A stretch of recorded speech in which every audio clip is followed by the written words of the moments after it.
শুকনা গোবর দিয়ে রান্না বান্না করা জায়েজ আছে কিনা, শিশু বাচ্চাদের পেশাবে ওযু ভাঙবে কিনা, আমার কাছে কারো টাকা পাওনা আছে কিন্তু তার সাথে এখন আর দেখা করা বা তার পাওনা টাকা ফেরত দেওয়ার সুযোগ নাই, তাহলে এই পাওনাদারের দেনা পরিশোধ কিভাবে করব বা তার দেনা থেকে কিভাবে মুক্তি পাবো। এরপরে প্রশ্ন হলো, আমার একটা মেয়ের সাথে ঘনিষ্ঠ সম্পর্ক ছিল, কিছুদিন পর তার সাথে আমার যোগাযোগ বন্ধ হয়ে গেলে আমি বিয়ে করে ফেলি, এখন তার সাথে আবার আমার নিয়মিত কথা হয়, এখন আমি কাউকে না জানিয়ে তাকে বিয়ে করতে পারবো কিনা এবং উভয় সংসার চালিয়ে যেতে পারবো কিনা। এরপরে প্রশ্ন হলো, অবৈধ গ্যাস দিয়ে রান্না করলে এতে করে ইবাদত কি আল্লাহর দরবারে কবুল হবে, চেয়ারে বসে নামাজ পড়লে নামাজ হবে কিনা। এরপরে প্রশ্ন হলো, অনেকে বলে সন্তান সপ্তাহের যেই বারে জন্ম হয় সেই বারে চুল নখ কাটা ভালো নয়, এতে সন্তানের অসুখ হয়, ইসলামের দৃষ্টিতে এ সম্পর্কে হালাল হারাম কি হতে পারে। যদি কোনো পুরুষ আমাকে রক্তদান করে থাকেন তাহলে কি তার সাথে আমার রক্তের সম্পর্ক সৃষ্টি হয়ে যায়। ছোট সময় অনেকের গাছের ফল চুরি করে খেয়েছি, আমরা এখন বুঝতে পারছি কিন্তু আগের গুনাহগুলো কিভাবে মাপ পেতে পারি। এরপরে প্রশ্ন হলো, অনেকে বলে সন্তান সপ্তাহের যেই বারে জন্ম হয় সেই বারে চুল নখ কাটা ভালো নয়, এতে সন্তানের অসুখ হয়, ইসলামের দৃষ্টিতে এ সম্পর্কে হালাল হারাম কি হতে পারে। আমাদের দেশে কত হাজার যে কুসংস্কার আছে, এটাও সেরকম একটা কুসংস্কার যে সন্তান যেই বারে জন্মগ্রহণ করছে, ধরেন সোমবারে জন্মগ্রহণ করছে, তাহলে সারা জীবন সোমবারে চুল নখ কাটা যাবে না। এটা সম্পূর্ণ ভুয়া ভিত্তিহীন একটা কথা, এরকম কোনো কথা কোরআন হাদিসে নাই, আপনি যে কোনো দিন চুল নখ কাটতে পারবেন। এরপরে প্রশ্ন হলো, আমার একটা মেয়ের সাথে ঘনিষ্ঠ সম্পর্ক ছিল, কিছুদিন পর তার সাথে আমার যোগাযোগ বন্ধ হয়ে গেলে আমি বিয়ে করে ফেলি, এখন তার সাথে আবার আমার নিয়মিত কথা হয়, এখন আমি কাউকে না জানিয়ে তাকে বিয়ে করতে পারবো কিনা এবং উভয় সংসার চালিয়ে যেতে পারবো কিনা।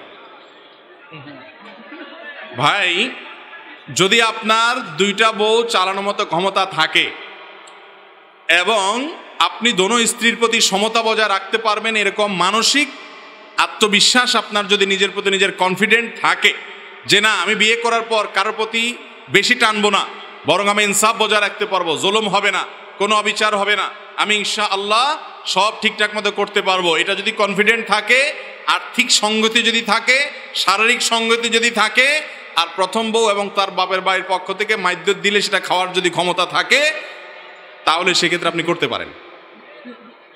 কথা বুঝতে পারছেন? এক কথায় শরীয়তের দিক থেকে কোনো বাধা নেই, আপনি যদি সব দিক সামলাইতে পারেন আলহামদুলিল্লাহ, শরীয়ত আপনার জন্য অনুমোদন করেছে, আপনি করতেই পারেন। তবে বিবাহ বহির্ভূত যে সম্পর্ক, তার সাথে এখন যোগাযোগ করতেছেন, আগে একসময় যোগাযোগ ছিল, সেটা হারাম। হয় বিয়ে করবেন আর নাহলে যোগাযোগ বিচ্ছিন্ন। আগের কোনো সম্পর্ককে নতুন করে যদি নাড়া দেন এবং নতুন করে কথাবার্তা বলেন এবং যোগাযোগ রক্ষা করা শুরু করেন, তাহলে এটা এক প্রকারের জেনা এবং মূল জেনার দিকে এটা নিয়ে যেতে পারে, বিদায় ওই পথ থেকে বেরিয়ে আসতে হবে। যদি কোনো পুরুষ আমাকে রক্তদান করে থাকেন তাহলে কি তার সাথে আমার রক্তের সম্পর্ক সৃষ্টি হয়ে যায়, এবং ওই পুরুষ যদি আমাকে বিবাহ করতে চায়, ইসলাম এই সম্পর্কে হালাল হারাম কি হতে পারে। এটা একটা দরকারি প্রশ্ন, যে কেউ যদি কাউকে ব্লাড দেয়, রক্ত দেয়, আমরা জানি রক্ত সম্পর্কীয় মানুষগুলো মাহরাম হয় সাধারণত, যদিও সব রক্ত সম্পর্কীয়রা মাহরাম হয় না। যেমন চাচাতো ভাই, একটা মেয়ের চাচাতো ভাই, সে তার রক্ত সম্পর্কীয় আত্মীয় কিন্তু সে তার মাহরাম না, যার কারণে চাচাতো ভাইয়ের সাথে বিয়ে জায়েজ আছে। এটা হলো প্রথম কথা। দ্বিতীয় কথা হলো, রক্ত দিলে একজন আরেকজনকে রক্তের সম্পর্ক সৃষ্টি হয় না। রক্তের সম্পর্ক সৃষ্টি হয় হলো জন্মসূত্রে যাদের সাথে ব্লাডের সম্পর্ক আছে তাদের সাথে, এছাড়া আলগা রক্ত দিলে অসুস্থতাজনিত কারণে বা কোনো কারণে তার ভিত্তিতে কোনো রক্তের সম্পর্ক সৃষ্টি হয় না। আর কোনো মেয়ের সাথে কোনো ছেলের বিয়ের জন্য রক্ত সম্পর্ক হলেই বিয়ে করা যাবে না, ব্যাপারটা তা না। মাহরামের একটা তালিকা আছে, 14 জন পুরুষ, এদের সাথে মেয়ের বিয়ে জায়েজ নাই। কিন্তু রক্ত সম্পর্কীয় আত্মীয়র তালিকা আরো বড়, যেমন এই যে চাচাতো ভাইয়ের কথা বললাম, সেই রক্ত সম্পর্কীয় আত্মীয়, অথচ তার সাথে বিবাহ জায়েজ আছে। এরপরে প্রশ্ন হলো, অনেক পিতামাতা আছেন যারা সন্তান জন্মের পর আকিকা দেয় না, কিন্তু ঘটা করে জন্মদিন পালন করে এবং বিবাহ বার্ষিকীও পালন করে থাকেন, এ সম্পর্কে ইসলাম কি বলা আছে। এটা হলো গাছের গোড়া কেটে আগায় পানি দেওয়ার মতো। গাছের গোড়া কেটে কোথায় পানি দিচ্ছে? আগায় পানি ঢালতেছে। আকিকা করা হলো সুন্নাত, আকিকা করা হলো নবী করিম সাল্লাল্লাহু আলাইহি সাল্লামের নির্দেশ। আকিকার খোঁজ খবর নাই, বিবাহ বার্ষিকী করতেছে, তারপরে আপনার জন্মদিবস উদযাপন করতেছে, অমুসলিমদের কালচার অনুসরণ করতেছে। দুঃখজনক অধ্যায় আমাদের সমাজে আছে। আরো একটা দুঃখজনক অধ্যায় আছে, সেটা কি জানেন? অনেকে আছে আকিকা দিতে চায় না, কয় এখন টাকা নাই তো পরে দেব। ভালো কথা, টাকা নাই, কিন্তু ওই লোকে মিষ্টি কিনে কেজি কেজি, আছে না নাই?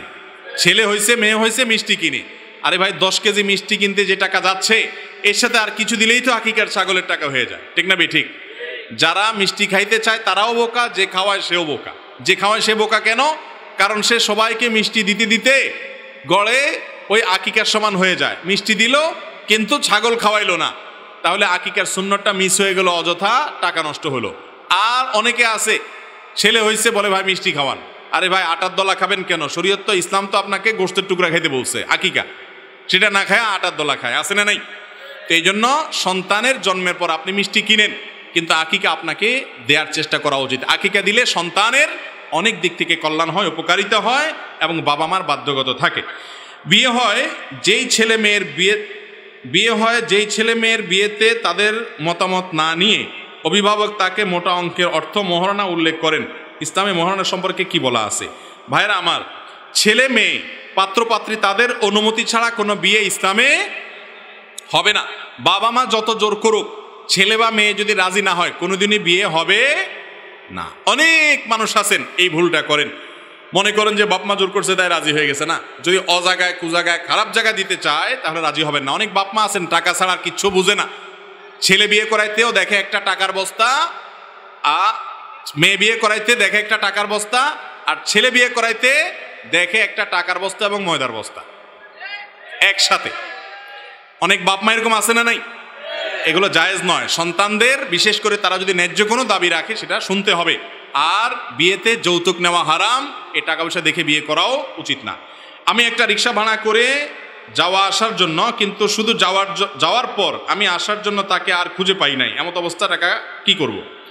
অনেকে এ কাম করে, রিক্সা আপ ডাউন ঠিক করে, আপ ডাউন ঠিক করার পর রিক্সাওয়ালা রাইখা ভিতরে যাইয়া এত দেরি করে বেচারা অন্য ক্যাব ধরে চলে যায়, বসে থাকে না।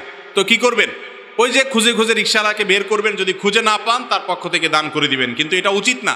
আগে ভাগে দরকার হলে তার অ্যাক্টিভেট টাকা দিয়ে তারপর তাকে অপেক্ষা করতে বলবেন এবং অযথা তার সময় নষ্ট করবেন না। গরিব রিক্সাওয়ালাদের প্রতি অনেক অবিচার করে। শুকনা গোবর দিয়ে রান্না বান্না করা জায়েজ আছে কিনা?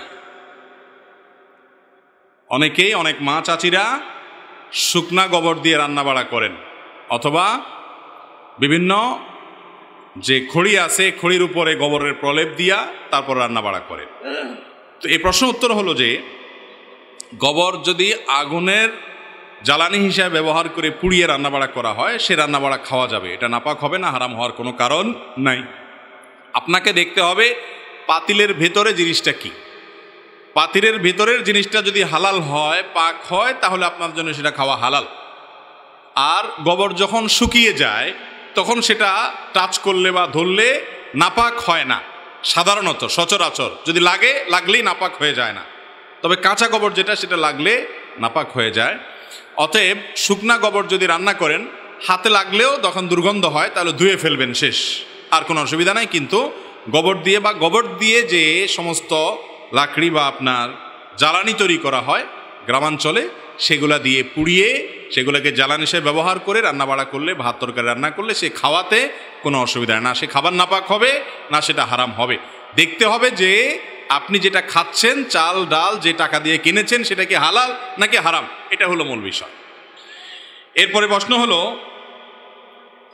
শিশু বাচ্চাদের প্রসাবে অজু ভাঙবে কিনা, বিশেষ করে মা বাবার ক্ষেত্রে।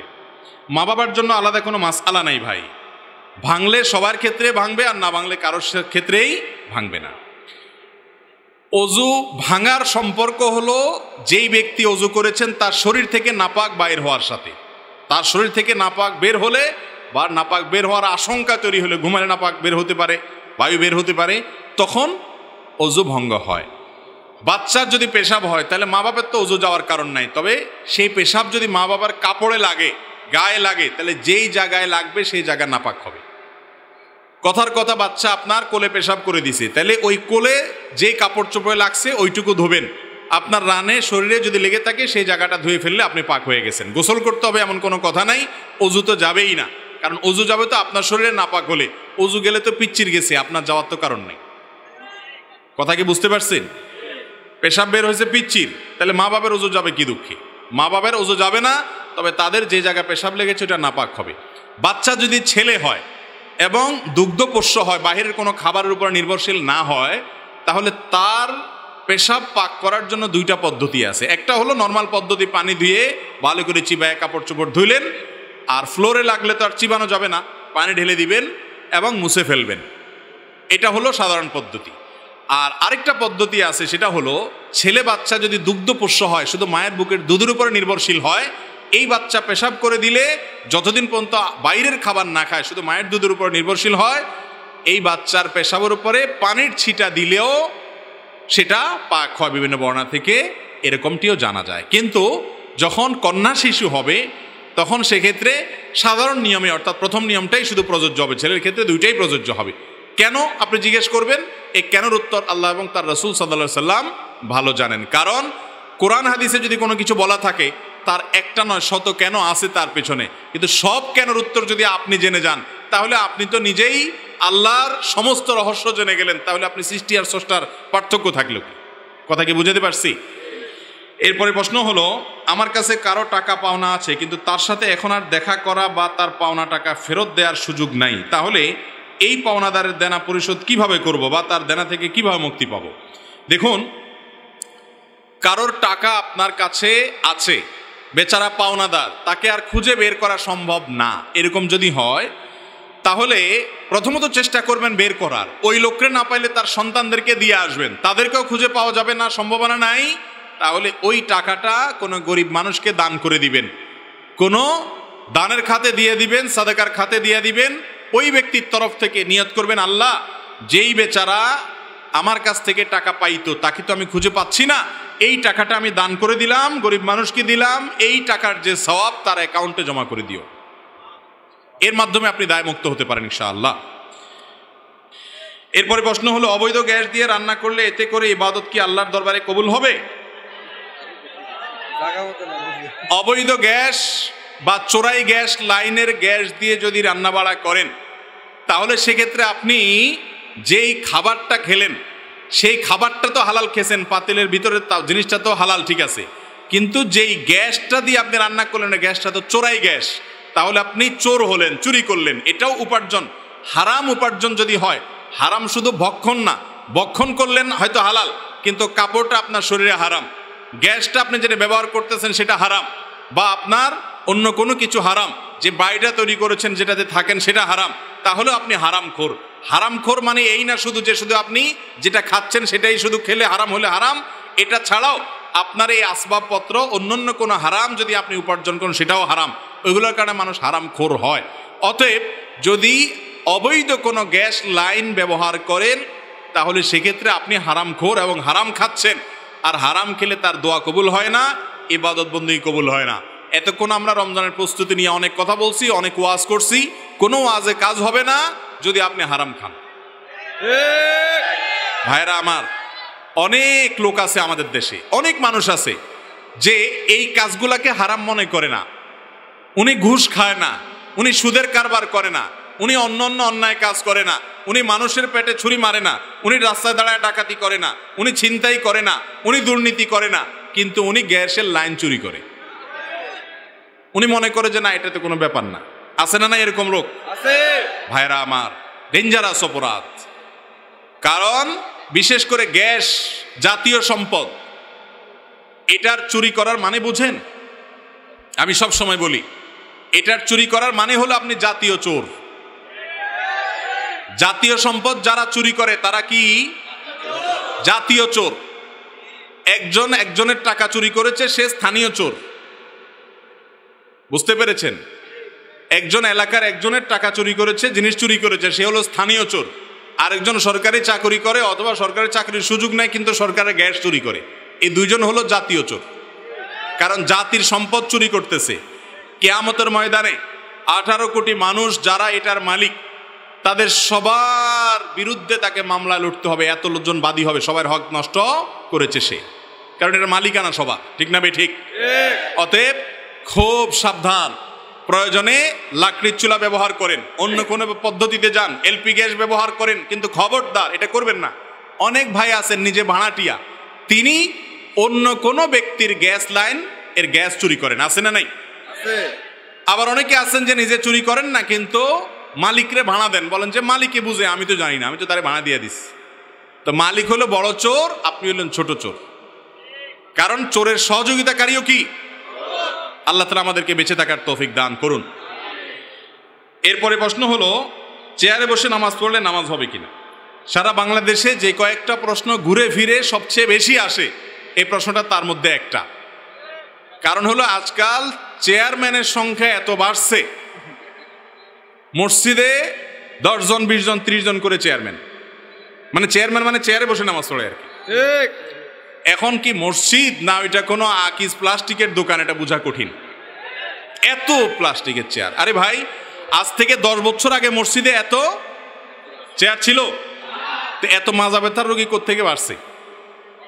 কিছু লোক আছে আসলেই তাদের মাজা ব্যথা, হয়তো কোমরে অপারেশন করা আছে বা রুকু সিজদা করতে গেলে ভয়াবহ কষ্ট হয়, তাদের জন্য তো চেয়ারে বসে নামাজ পড়া জায়েজ আছে।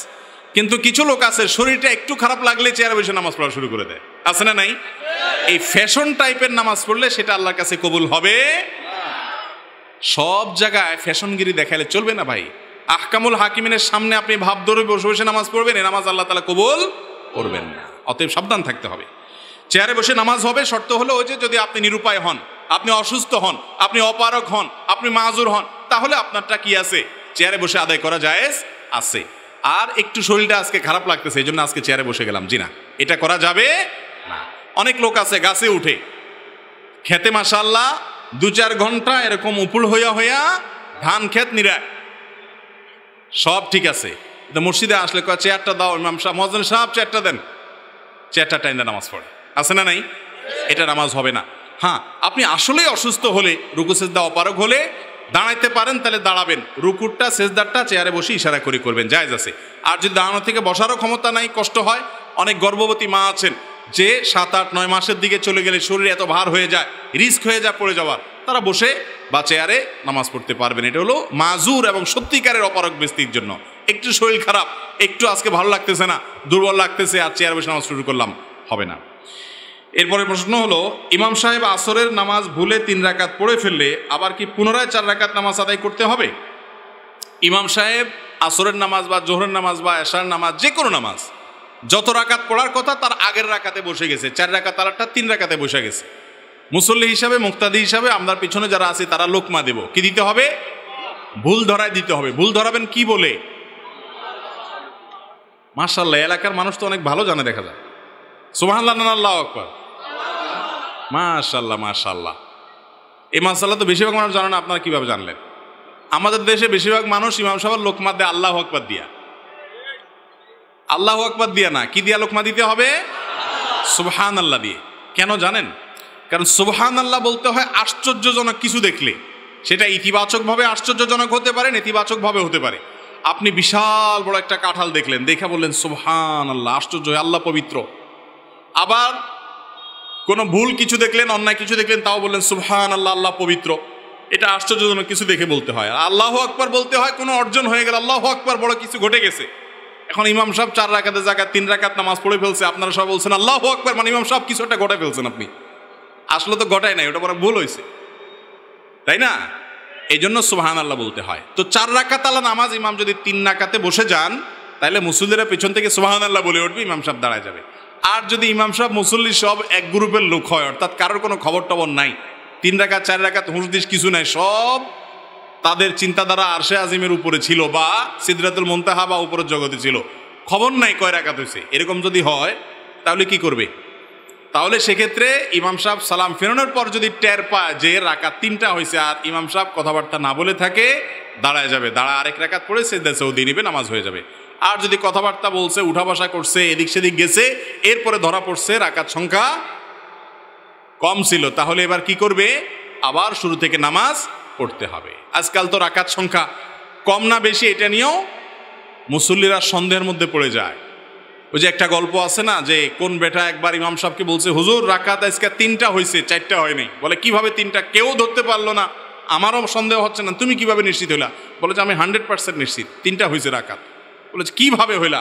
বলে হুজুর আমার দোকান হলো 4টা, প্রত্যেক রাকাতে একটা করে দোকানের হিসাব করি আমি, আজকে এখনো একটা বাকি আছে, অতএব নিশ্চিত আপনি রাকাত 3টা পড়ছেন। তো এইরকম একটা জামানার মধ্যে আমরা এখন চলে আসছি না আসি নাই? আল্লাহ তাআলা আমাদেরকে মনোযোগের সাথে নামাজ আদায়কারী হওয়ার তৌফিক দান করুন।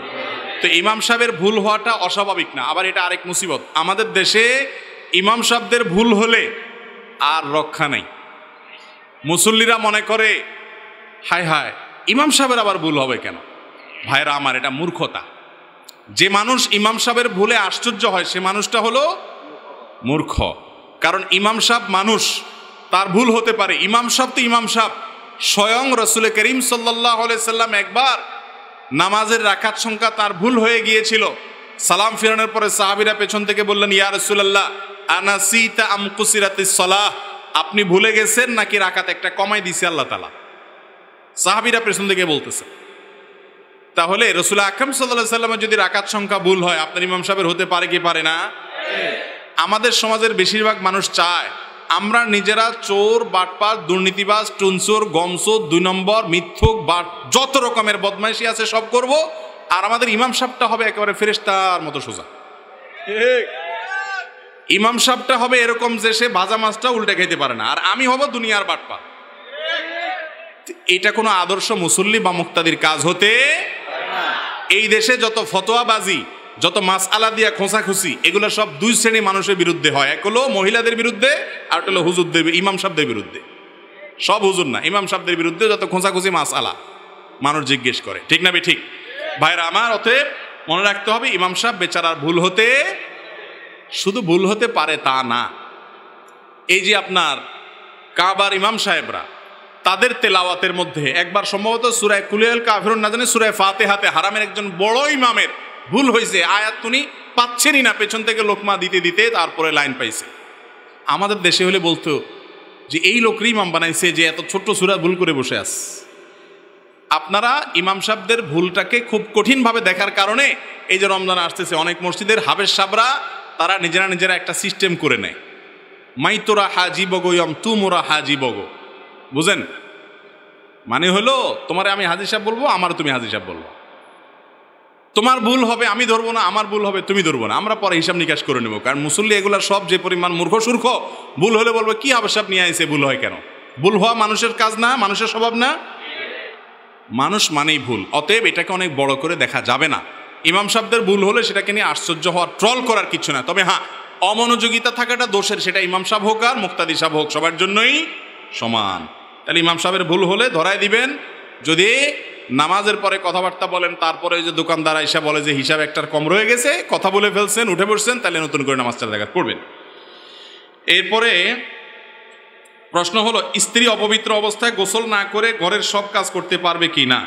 এই যে একটু আগে বললাম, যত মাসআলা সব মহিলাদের বিরুদ্ধে আর ইমাম সাহেবদের বিরুদ্ধে। এই যে প্রশ্নটা দেখেন, স্ত্রী যদি গোসল ফরজ হয় তাহলে সে ঘরের কাজ করতে পারবে কিনা? কেন স্ত্রীর বেলায় প্রশ্ন আসলো কেন? গোসল কাজ তো ছেলেরও হয়েছে, পুরুষেরও হতে পারে। তাহলে পুরুষের যদি গোসল ফরজ হয় তার কথা আসতেছে না কেন যে পুরুষ গোসল ফরজ হলে কাজ কাম করতে পারবে কিনা? মাসআলা শুধু মহিলার ব্যাপারে কেন? অনেক গ্রামে দেখবেন এখনো মুরব্বীরা ওই মহিলাদেরকে অত্যাচার করে। হ্যাঁ, গোসল ফরজ হয়েছে, গোসল না করে বাসার কাজ করা যাবে না, বুঝলাম। তো ছেলেটা যে করে, সেটা যে শুয়ে রয়েছে বা অন্য কাজ করে, ওইটার ব্যাপারে কোনো মাসআলা নাই। শরীয়তের মাসআলা নারী পুরুষ সবার জন্য সমান। গোসল ফরজ হওয়ার পর অন্যান্য কাজ করা যাবে, ওযু করে নিয়ে অন্যান্য কাজ করা যাবে, তবে যত তাড়াতাড়ি সম্ভব গোসল করাটা হলো ভালো। যদি কোনো কারণে দেরি করতে হয় যে আর একটু পরে করবো, এখন হাতে অন্য জরুরি কাজ আছে, সারা যাবে, কিন্তু মাঝখানে ওযু করে নেওয়া উত্তম। এটি হাদিস থেকে প্রমাণিত। যদি বিনা ওযুতেও করে তাতে বড় কোনো গুনাহ হবে না, কিন্তু কাজটা অনুত্তম, অনুচিত কাজ, অপবিত্র অবস্থায় অন্য কাজ করলে সেটা বড় কোনো গুনাহ হবে না। এটা নিয়ে বাড়াবাড়ি করা, এটা নিয়ে খুব বেশি আপনার আদা জল খেয়ে লেগে পড়া উচিত নয়। এরপরে প্রশ্ন হলো, যারা বিদেশে অবৈধ হয়ে যায় তাদের উপার্জন বৈধ হবে কিনা? অনুগ্রহপূর্বক জানাবেন। যারা প্রবাসী আছেন, অনেকেই আছেন যে সেখানে তারা অবৈধ হয়ে যেতে হয়। মিডল ইস্টে অনেকে আছেন যে হয়তো কফিল থেকে তিনি ভেগে গেছেন, কফিলের অধীনে আর কাজ করেন না, তাহলে এখন যে তিনি উপার্জন করছেন এটা হালাল হবে নাকি হারাম? এটার উত্তর হলো, আপনি যে উপার্জনটা করছেন, আপনি যে কাজটা করছেন, সেই কাজটা যদি বৈধ কাজ হয়, কোনো অন্যায় কাজ করছেন না, হালাল কাজ করছেন, এবং তার বিনিময়ে আপনি পারিশ্রমিক নিচ্ছেন, তাহলে সেক্ষেত্রে আপনার উপার্জন হালাল হবে। আপনি যে ভেগে এসেছেন বা দেশের নিয়ম লঙ্ঘন করে অবৈধ হয়ে গেছেন, সেটা ভিন্ন অন্যায় কাজ, সেটার জন্য ভিন্ন গুনাহ হবে, কিন্তু তাই বলে আপনার উপার্জনটা হারাম হবে না। কারণ উপার্জনটা হবে শ্রমের বিনিময়ে পারিশ্রমিক নেওয়া। শ্রমদার দিচ্ছেন বৈধ খাতে, পারিশ্রমিকটা হালাল হবে। আর যদি আপনি অবৈধ কাজ করেন তাহলে আপনি সরকারের খাতায় বৈধ থাকলেও আপনার উপার্জন কি হবে? হারাম হয়ে যাবে।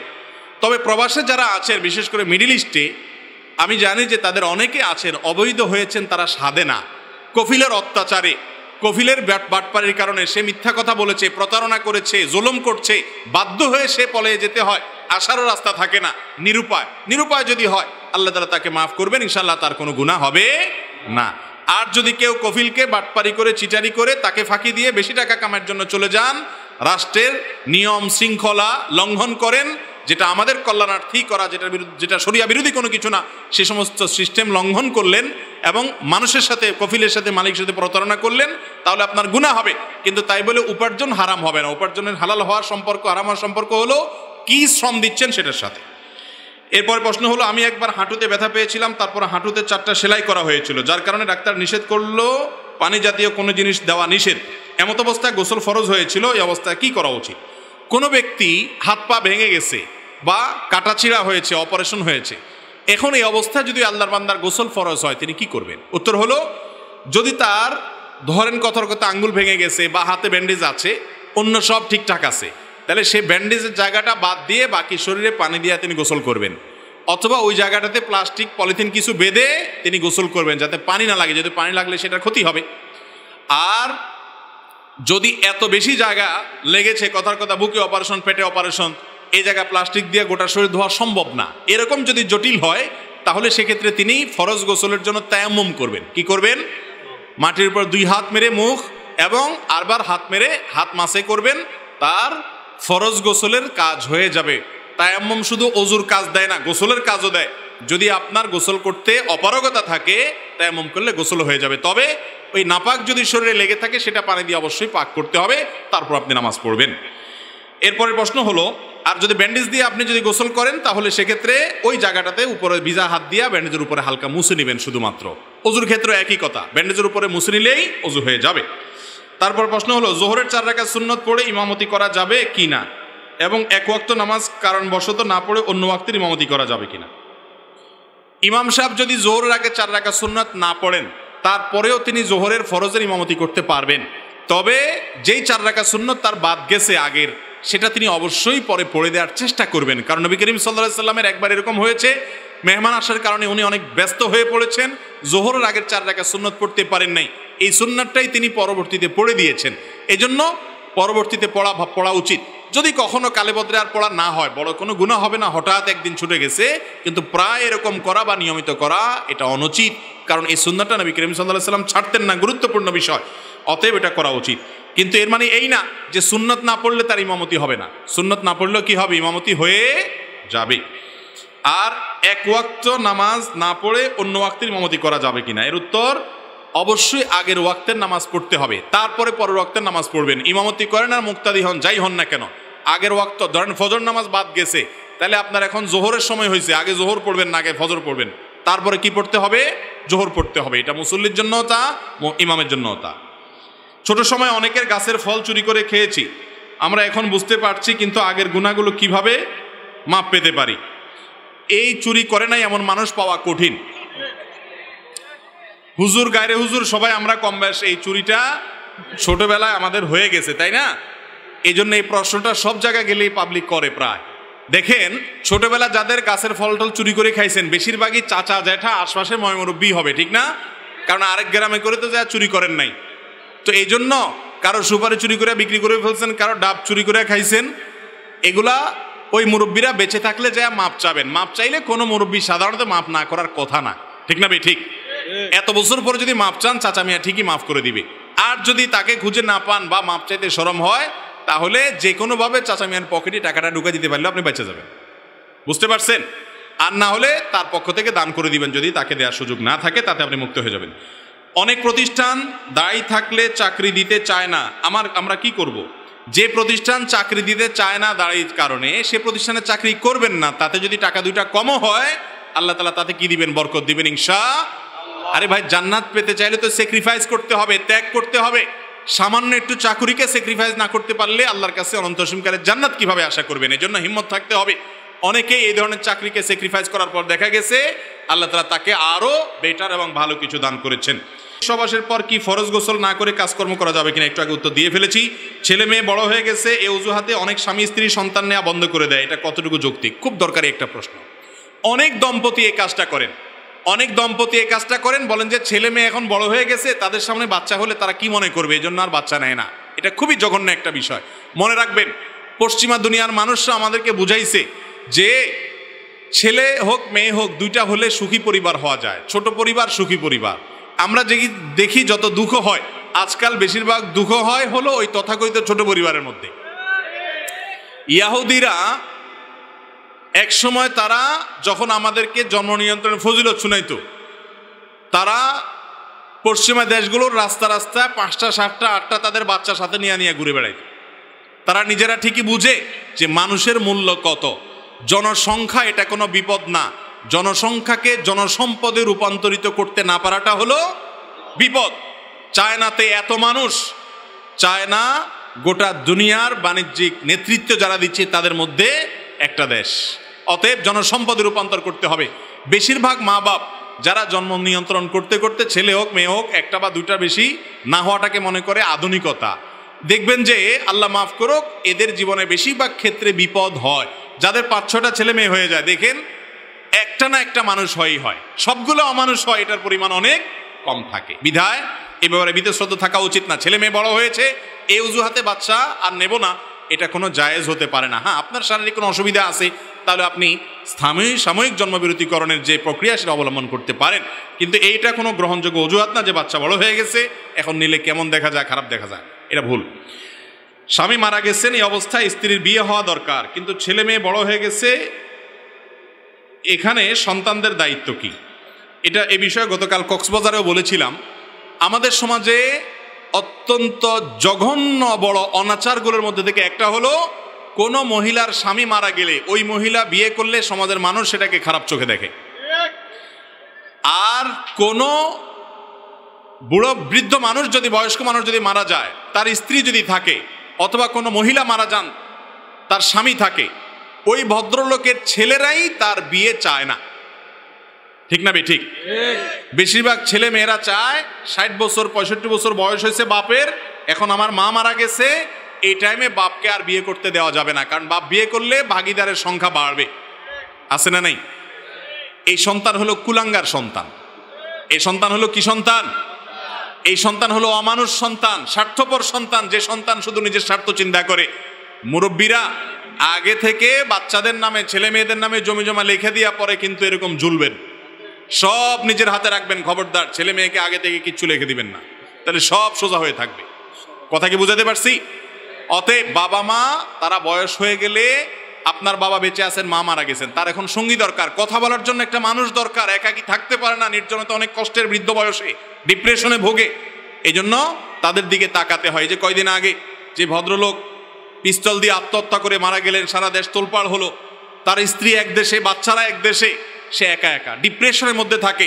অতএব বাবা মায়ের সুখের দিকে তাকানো হলো সন্তানের দায়িত্ব, কিন্তু সন্তান মনে করে ইজ্জত যাবে বাপে বয়সে বিয়ে করলে। এটা হলো আমাদের সমাজের অনাচার। কোনো মহিলার স্বামী মারা গেছে, সমাজের নেতাদের উচিত ওই মহিলাকে উপযুক্ত পাত্র দেখে তার পছন্দ মতো বিয়ের জন্য সহযোগিতা করা। তাকে বিয়ে করতে যদি নিরুৎসাহিত করেন তাহলে সমাজের মানুষ গুনাহগার হবেন, পাপিষ্ট হবেন, খুব অন্যায় কাজ এটা। এরপরে প্রশ্ন হলো, একজন স্ত্রীর উপরে স্বামীর কি কি দায়িত্ব ইসলাম বাধ্য করেছে, কোনটা বাধ্য করেনি প্রচলিত হিসাবে? এটা অনেক দীর্ঘ সময় সাপেক্ষ, এত সময় আমাদের হাতে নাই, আজকের জন্য এ পর্যন্তই থাকুক। স্ত্রী আসতে চাইলে কি করবে? দেখেন, স্বামী স্ত্রীর মধ্যে যদি বিচ্ছেদ হয়ে যায়, এখন যদি আসতে চায় তাহলে দেখতে হবে তালাকটা আসার মতো তালাক হয়েছে কিনা। তালাক দুই প্রকার, একটা হলো প্রত্যাহারযোগ্য তালাক, একটা হলো প্রত্যাহার অযোগ্য তালাক। যদি তালাকটা প্রত্যাহারযোগ্য হয়ে থাকে তাহলে আবার আসতে পারবে। কখনো কখনো শুধু মুখে স্বামী প্রত্যাহার করলাম আসো বললেই হবে, আবার কখনো কখনো নতুন করে শুধু বিয়ে পড়াইলে হবে। আর যদি প্রত্যাহার অযোগ্য তালাক হয় তাহলে কোনো কিছুতেই আর ওই স্ত্রীকে ফেরত নেওয়া যাবে না। এজন্য তালাক দেওয়ার সময় হিসেব করে দিতে হবে, একটার বেশি তালাক দেওয়া যাবে না, তাহলে আবার নেওয়া যাবে ইনশাআল্লাহ।